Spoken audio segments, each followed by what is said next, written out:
Bihar board matric परीक्षा के लिए विज्ञान का लघुत्तरीय प्रश्न जो 2 नंबर से पूछे जाएंगे और यह बहुत ही वीवीआई लघुत्तरीय प्रश्न है। तो प्रश्न है जाइलम एवं फ्लोएम में अंतर। जाइलम एवं फ्लोएम में अंतर। तो आप इस तरह से लिख दीजिएगा उत्तर में, जाइलम एक तरफ लिखिएगा फ्लोएम। तो जाइलम में लिखिएगा, जाइलम में 1 नंबर दे करके लिखिएगा, जाइलम पौधों में खनिज पदार्थ एवं जल का संवहन करता है। यानी जाइलम जो है कि जड़ से जल खनिज पदार्थ वह सभी को लेकर के संवहन करना यानी कि पत्ती तक पहुंचाता है। कौन? जाइलम जल खनिज पदार्थ ये जड़ से पत्ती तक पहुंचाता है। और फ्लोएम में लिखिएगा 1 नंबर दे करके कि फ्लोएम में लिखिएगा 1 नंबर दे करके, फ्लोएम पौधों में पत्ती में बने भोजन स्टार्च का संवहन करता है। यानी फ्लोएम क्या करता है, पत्ती में जो भोजन बनता है उसे वह तनों तक पहुंचाता है, यानी कि संवहन करता है। कौन? बना हुआ भोजन, पत्ती में बना हुआ भोजन को संवहन करता है हर जगह। कौन? फ्लोएम। और जाइलम क्या करता है, ये जड़ के माध्यम से जल और खनिज पदार्थ को संवहन करता है। अब 2 नंबर दे करके लिखिएगा, अब 2 नंबर दे करके लिखिएगा इसमें जाइलम में कि इसकी ज़्यादातर कोशिकाएं मिथ्य होती है। इसकी ज़्यादातर कोशिकाएं क्या होता है? मिथ्य होता है। किसका? जाइलम का।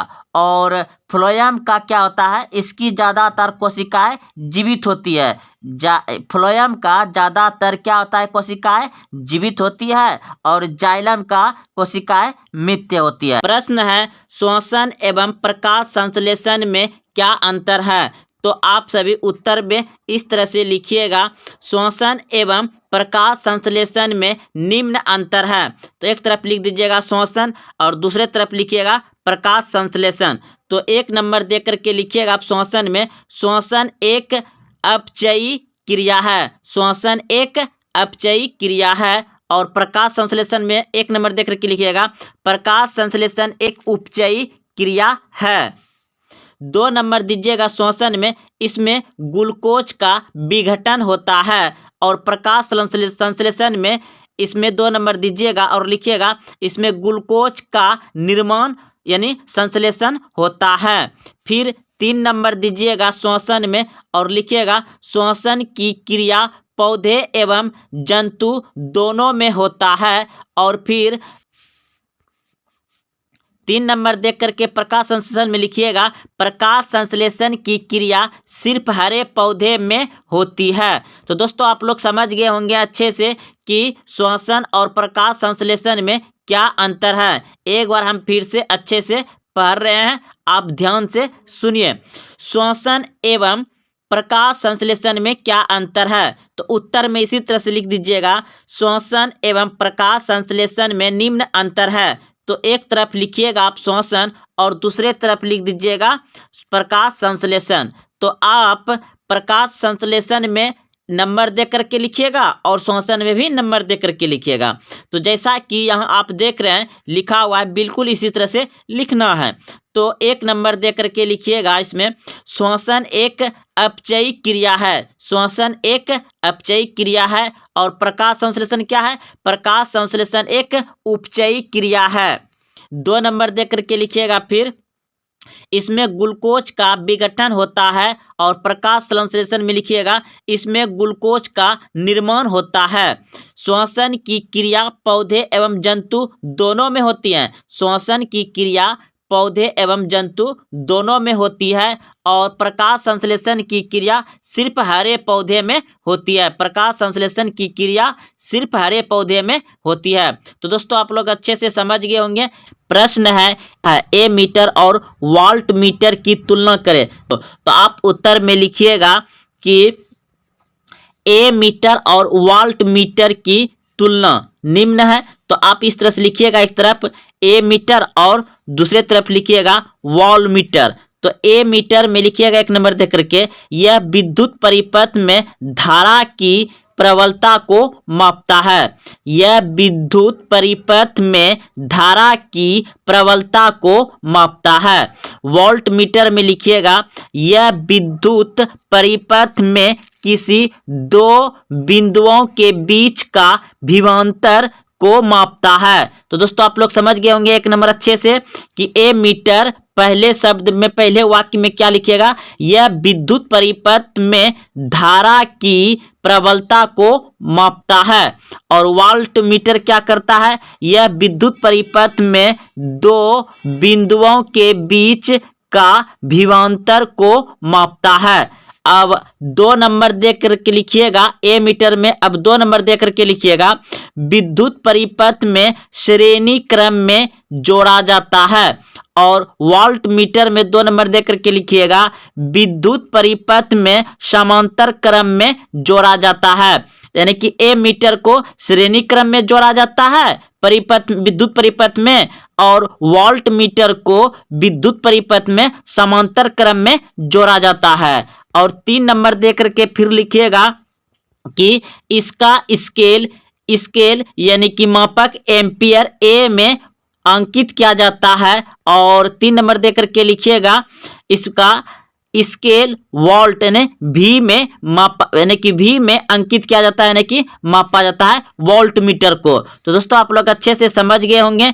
इसे हम एक बार अच्छे से फिर से पढ़ रहे हैं, आप ध्यान से सुनिएगा, आपको डायरेक्ट दिमाग में बैठ जाएगा। तो ए मीटर और वोल्ट मीटर की तुलना करें यानी अंतर करें। तो आप सेम इसी तरह से उत्तर में भी लिखिएगा जिस तरह से आप देख रहे हैं, यानी कि आप दोस्तों इसे भी उत्तर में लिखिएगा जो ऊपर में लिखा हुआ है, और फिर इसी तरह से आपको लिखना है। तो ए मीटर एक तरफ लिखिएगा, एक तरफ वोल्ट मीटर लिखिएगा। तो ए मीटर में 1 नंबर दे करके लिखिएगा, यह विद्युत परिपथ में धारा की प्रबलता को मापता है। फिर लिखिएगा वोल्ट मीटर में 1 नंबर दे करके, यह विद्युत परिपथ में किसी दो बिंदु के बीच का विभवांतर को मापता है। फिर आइएगा ए मीटर में और 2 नंबर दे करके लिखिएगा, विद्युत परिपथ में श्रेणी क्रम में जोड़ा जाता है। और फिर इसमें लिखिएगा कि वोल्ट मीटर में विद्युत परिपथ में इसे समांतर क्रम में जोड़ा जाता है। यानी ए मीटर को श्रेणी क्रम में जोड़ा जाता है और वोल्ट मीटर को समांतर क्रम में जोड़ा जाता है।